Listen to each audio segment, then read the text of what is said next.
வீட்டை நல்லா கூட்டி வாரிட்டு மண்ணெண்ணெய் 10 சொட்டு டெட்டால் ஒரு மூடி சேர்த்து மிக்ஸ் பண்ணிட்டு தொடச்சா வீட்டில் இருக்கிற கரையெல்லாம் போயிடும். மண்ணெண்ணெயோட ஸ்மெல் எல்லாம் வராது. டெட்டால் போட்டால் மேட்ச் ஆயிடும். வாக்கிங் போகாதனால கையில் துடைக்கிற மாஃபும் போட்டுக்கலாம். நம்ம விருப்பம் தான். ஒயிட் டைல்ஸ், கிரானைட் எல்லாத்துக்கும் யூஸ் பண்ணிக்கலாம்.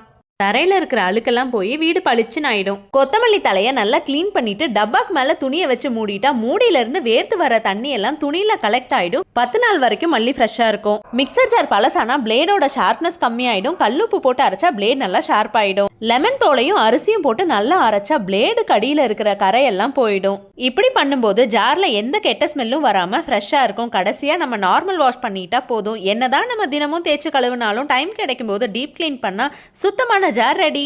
கிரேட்டர்ல மஞ்சள் கிழங்க துருவிட்டேன், கரையாயிடுச்சு. லெமன் தோலை நல்லா எல்லா பக்கமும் துருவிட்டு வெசல் கிளீனிங் லிக்விட ஒரு சொட்டு விட்டு ஒரு ப்ரஷ்ஷை வச்சு தேய்ச்சா எந்த கரையா இருந்தாலும் போய் பளபளப்பாயிடும். கேரட், பீட்ரூட்னு எந்த காயோட கரையா இருந்தாலும் போயிடும்.